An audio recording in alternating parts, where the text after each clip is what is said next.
Friend, આજે ફરીથી plus accounting સોફ્ટવેરમાં એક નવો પણ જોઈશું.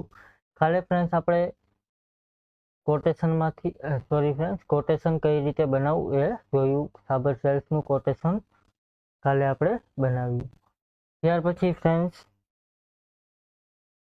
કોટેશનમાંથી ડાયરેક્ટ બિલ કઈ રીતે બનાવી શકીએ. તો અહીં ટ્રાન્ઝેક્શનમાં જશું, એમાં સેલ એન્ટ્રીમાં સેલ ઇન્વોઇસ કરીશું. અહીંથી ફ્રેન્ડ્સ ન્યૂ કરીશું અથવા તેની શોર્ટકટ કી છે ઇન્સર્ટ આપીશું, એન્ટર આપીશું.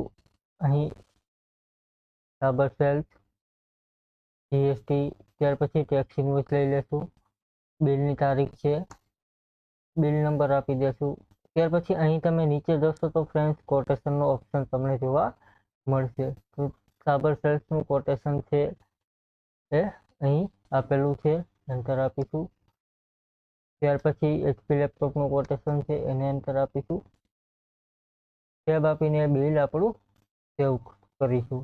આ પ્રકારે ફ્રેન્ડ્સ કોટેશનમાંથી ડાયરેક્ટ આપણે બિલિંગ કરી શકીએ. Thank you. આજનો પોઈન્ટ અહીં પૂરો કરીએ. કાલે ફરીથી એક નવો પોઈન્ટ જોશું. Thank you.